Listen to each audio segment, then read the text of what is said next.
Well, hello, DCO Nation. Welcome to another DCO Live Thursday night. I'm glad you guys joined us and not watching the football game. So we're probably going to keep this pretty short tonight. But this is a first for the show. My guest did not show up. So I am here by myself. Sometimes life gets in the way, it's no big deal. Sometimes people, they just kind of forget. Like I said, life gets in the way. It happens to me all the time. So, I was going to have the new director or I guess maybe founder of the new Saltwater Kayak series or tournament trail that's going on. But I'm going to kind of touch on that in a few minutes. But let me kind of do a few little housekeeping things here first before we get going. Let's see who was on here. I know Steve. Steve is on. How you doing, buddy? He jumped up. Holy cow. Man, he jumped on at 7:15. All right, man. Brian's on. Heath is on. Tony's on. And Steve with Yak and Inshore is on. And Keith is on. Great. I appreciate you guys jumping on here tonight. We're definitely going to be talking some fishing. But, if you guys are looking for a way to support the channel, I put these out, probably about a month ago now. Got some new stickers in, got a bunch of them. They are $4 a piece or 3 for $10.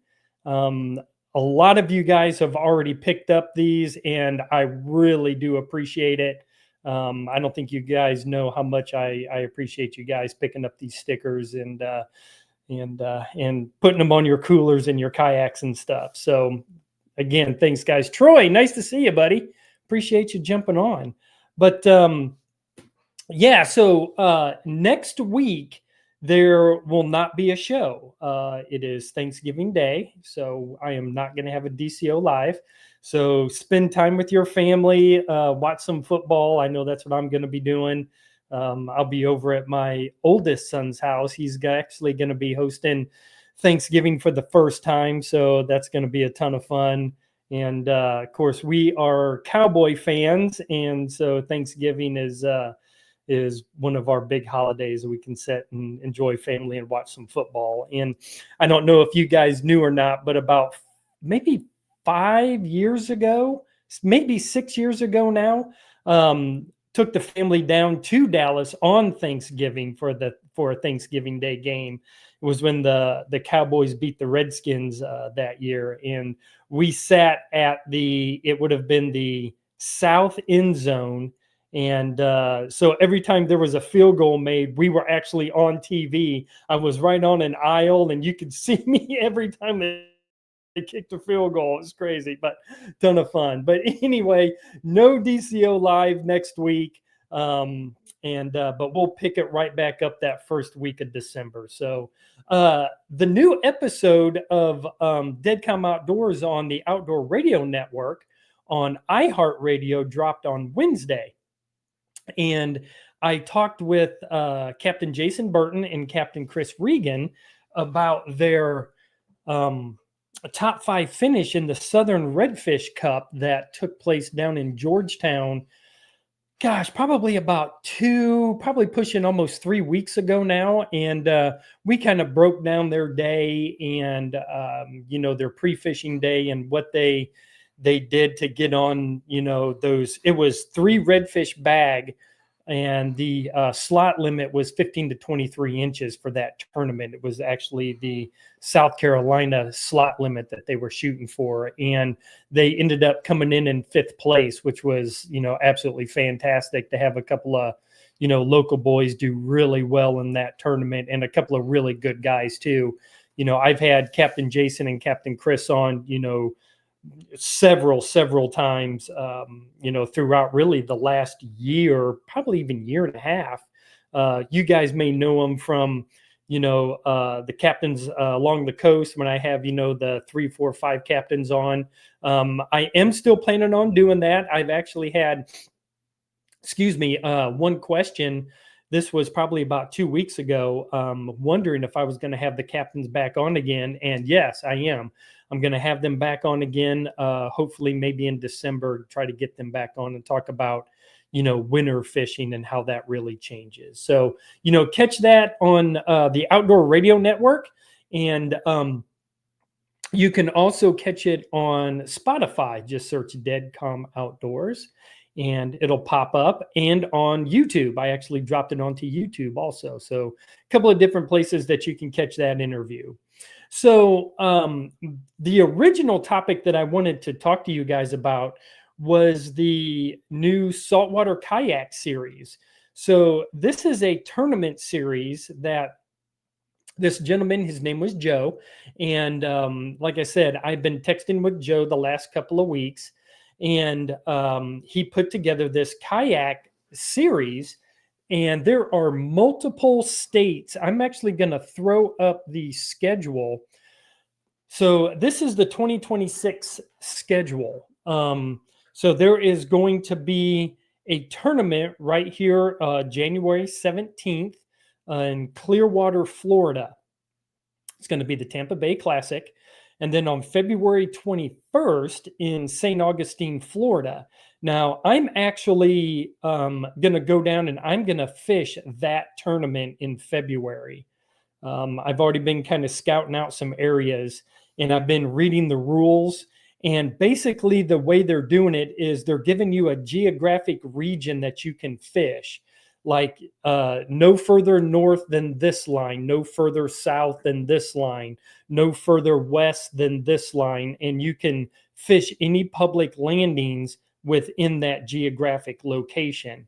And this tournament in February, if it hasn't changed, is a slam tournament. So it's going to be a flounder, trout, and a redfish. So it's a slam tournament. And again, that is February 21st, which is a Saturday.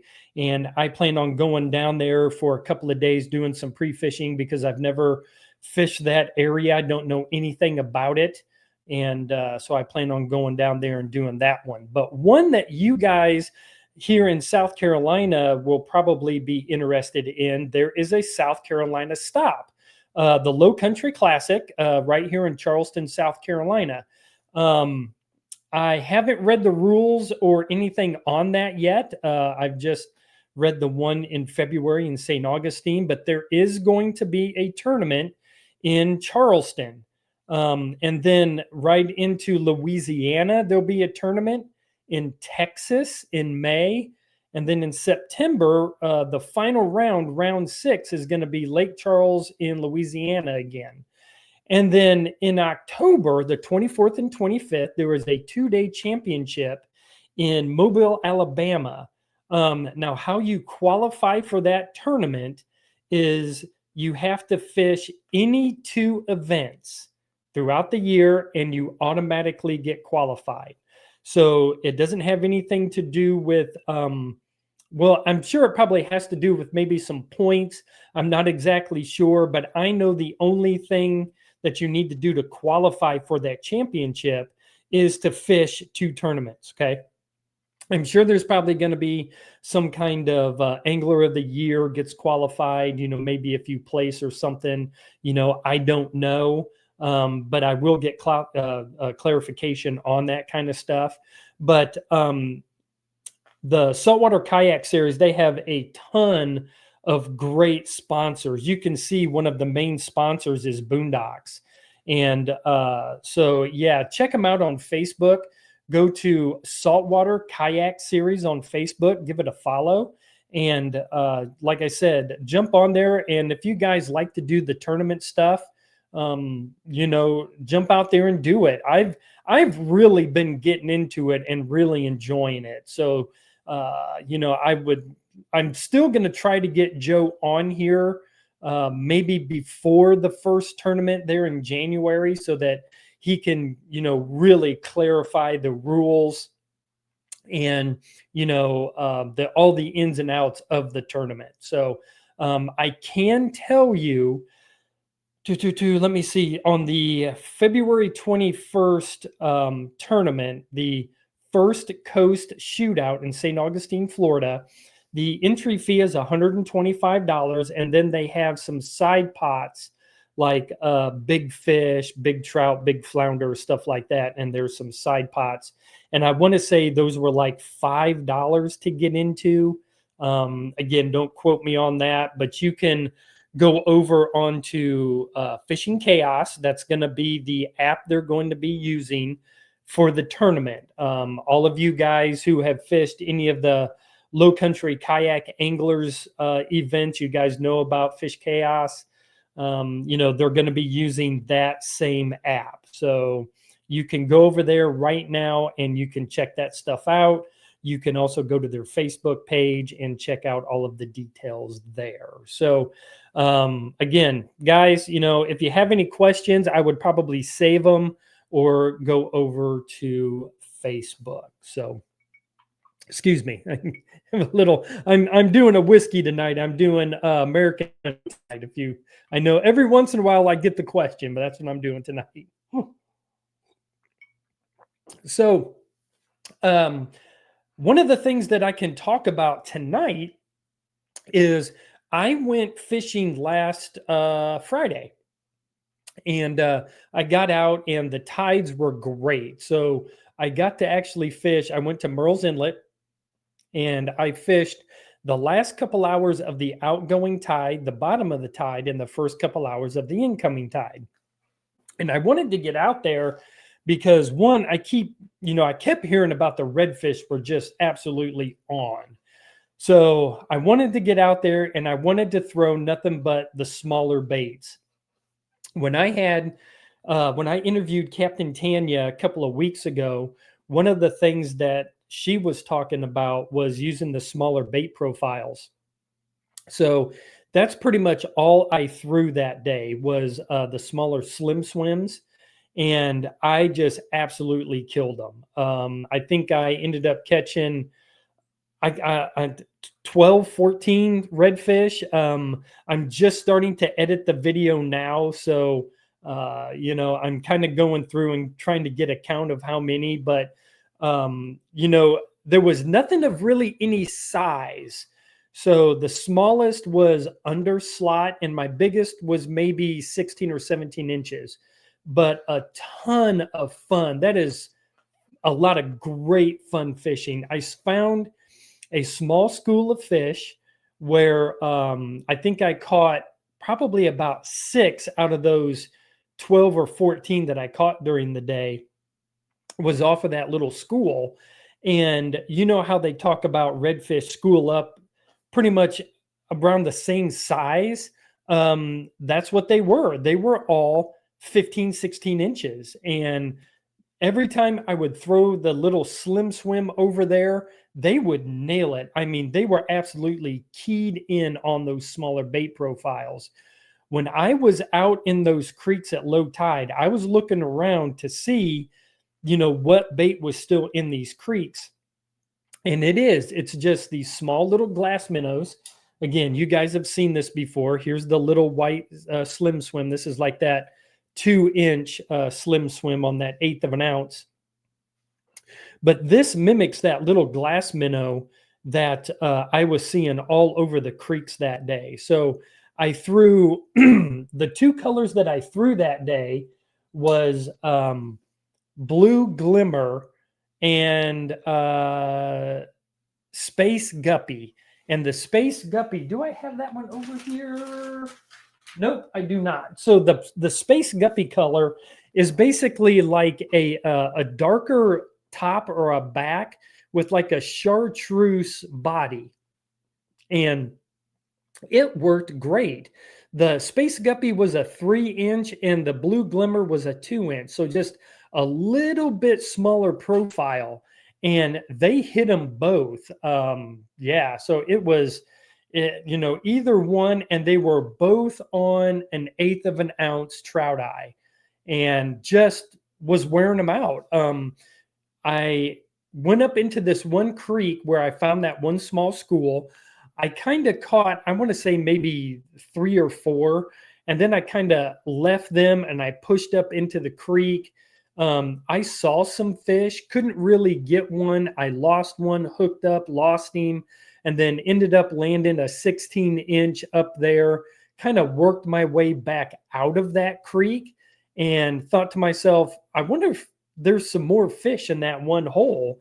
And again, picked up another, gosh, I don't even know, maybe 3 more reds out of that one little small area. So, those fish were definitely schooled up. And again, they were all about the same size, about that 15-inch size range. So I ended up leaving that creek, going out and fishing just grass lines and oysters. Well, I came up into this one creek, and right in the middle of the creek, there was a big oyster mound that was exposed. And on the right hand side, there was a big mud bank. And so I ended up throwing over there with the little small 2-inch blue glimmer and picked up a nice 16-inch red right over there. That was awesome, picking them up that way. I kind of moved my way around. I didn't fish a whole lot.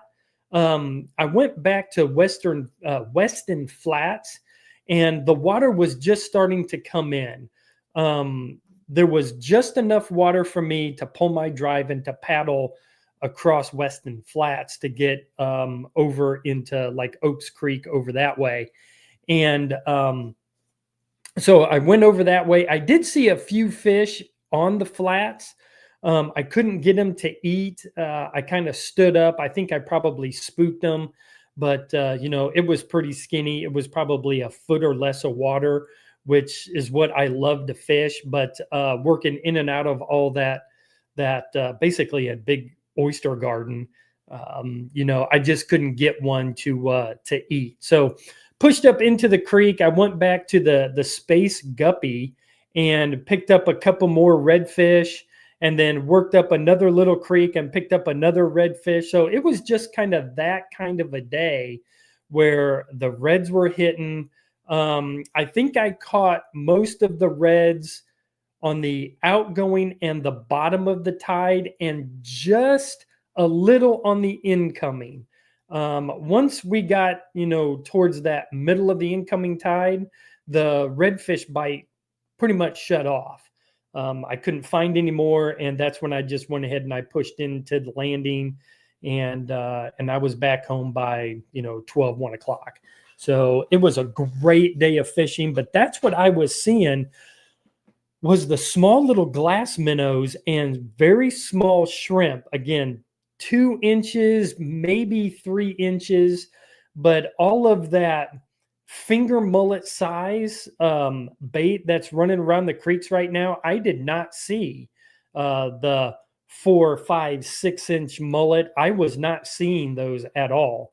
Now, I was seeing the big, I guess they're like horse mullet that are like 12, 14 inches. I was still seeing those jumping out of the water, but of course, they're not going to, eat your bait. You may snag one or something, but those big redfish are not going to attack those big 14 or 12-inch mullet. But redfish will hang around those mullet.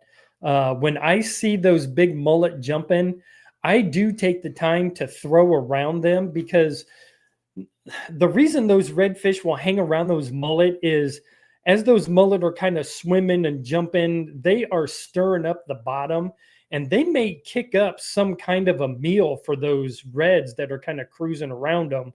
Maybe some shrimp that may be buried in the mud. Those mullet will kick them up, and then those reds will feed, right there on the bottom, and get a free meal off of those mullet. Now, there is one thing that I did notice when I was back in this one creek. I did see some snowy egrets hopping on some oyster bars, working their way down a bank. And if you guys remember Captain Matt Parrish talking about those snowy egrets hopping on the bank, basically means that, one, they're feeding, and more than likely they're following redfish. So I watched them. I didn't paddle over that way. I just kind of watched their reaction, and they were just kind of walking, and they would hop each other almost like a a leapfrog right over each other, working down the bank. But, seeing that kind of stuff and being observant on the water and putting all of these little tips and tactics together from, these people that I'm getting on the shows, is really paying off, because 2 years ago, I don't even know if I would have put those puzzle pieces together. But now that I'm starting to see them and recognize them, the next time I go out, really be keyed in on some bird activity also, along with, finding the bait activity that's swimming back in these creeks. So yeah, just a great fun day. Again, now's the time of the year. Start throwing some of those smaller baits if you got them.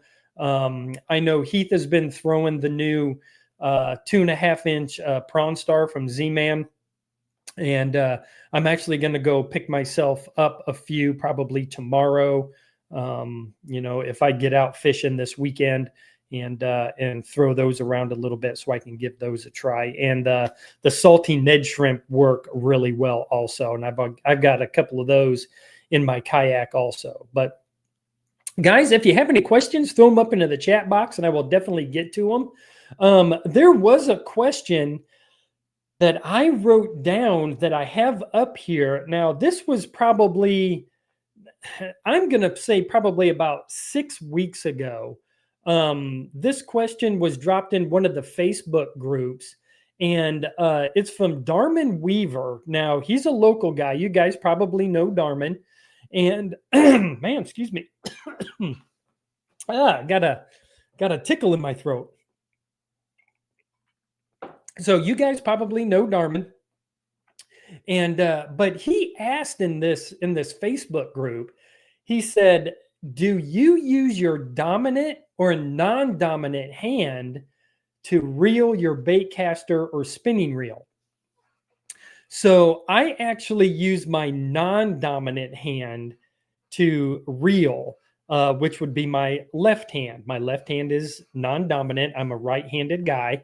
And so, yeah, I use my right hand to cast, manipulate the bait for my presentation, because my non-dominant hand, the only thing I need to do is just reel, but I've got more touch, more feeling.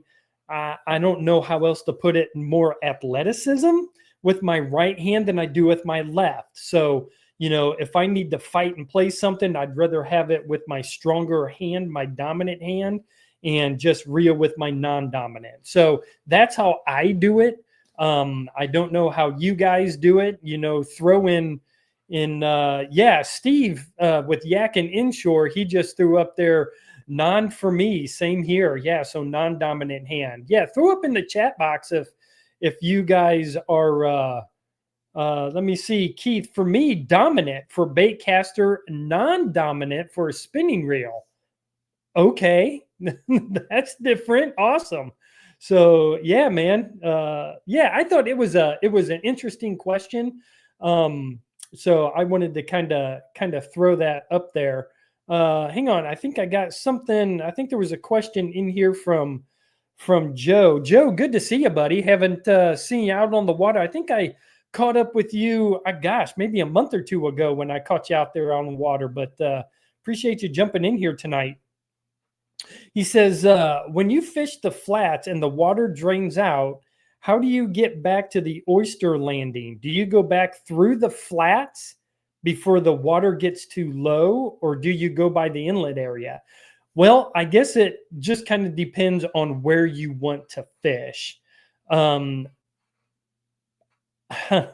lot of the times, if I'm fishing the flats and I know the water is going out and it's going to be low tide, I will stay on the inlet side of the flats, because there are some creeks up there that I love to fish.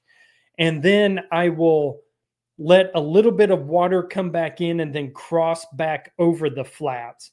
But there's been a lot of times, especially when there's negative tides, that, I will need to go by the inlet and loop all the way around and then come back around that way. So yeah, that is it just kind of all depends on where you want to fish and where you want to stay. If you're fishing the flats and you want to stay closer to the oyster recycling center, then stay close to the Hot Fish Club over there in Morris Landing, and just skate out that way. But I guess it just kind of all depends on your day and where you want to fish. But I've done it both ways, Joe. I've gone by the inlet, I've come back across the flats. I've done it both ways. You just have to kind of judge and see how much water is staying in the flats. Now those negative tides, yeah, the flats are going to be completely dry. So even at high tide, Weston Flats may have 4, maybe 5 feet of water in it. Now, there are some deeper channels that will hold some water, but 80% of that flat on a negative tide is going to be dry. And no kayak is going to be able to get through there. So just kind of watch your tide chart and judge it accordingly. If it's not a negative tide, like on last Friday when I was out there fishing, it was not a negative tide, and I had enough water. Again, I pulled my drive up and I just paddled myself across. And in a lot of those areas, there may have only been about 6 inches of water, but in my kayak, that is just fine. I just floated right over the top and not an issue at all. My kayak, I can get basically 2 to 3 inches of water and still just be skimming right over the bottom without any issue. So yeah, that is again just kind of where you need to, or where you want to fish that day. So yeah, I appreciate the question, Joe, and appreciate you jumping in here tonight. Troy said he uses his non-dominant, and Tony said I'm the same as Heath. So yeah, I just thought it was a great question. So yeah, Darman, I appreciate you throwing it out there in that Facebook group about a month ago, but I've been kind of holding it back, but I wanted to kind of touch on it tonight. And we'll kind of wrap it up here. It's already been 28 minutes. It's crazy. I didn't think I was going to have enough to talk about to fill, this DCO live tonight, but I guess when I get to rambling and talking about fishing, man, we can pretty much talk all night. But again, just a quick reminder, no show next week. I will probably throw something up on, Instagram and Facebook just as a reminder, but no show next week. Enjoy your family, enjoy Thanksgiving. Root on my Cowboys. We need it. I know all you Cowboy haters out there, but hey man, it's my team and we look pretty good against the Raiders, but it was the Raiders, but any win is a win in the NFL. We'll definitely take it. And again, if you guys would like to support the channel, I do have the stickers. Again, they're $4 a piece or 3 for $10. Just shoot me a message on Instagram or Facebook. We will get connected. And the only payment that I am taking right now is Venmo, and I will get those sent out to you. So again, guys, happy Thanksgiving to each and every one of you. And we will see you back in, December. And we're going to work our way right up into Christmas. So, guys, again, remember, conservation starts with you. Release a fish for someone else to enjoy. Happy Thanksgiving. I will see you guys in 2 weeks.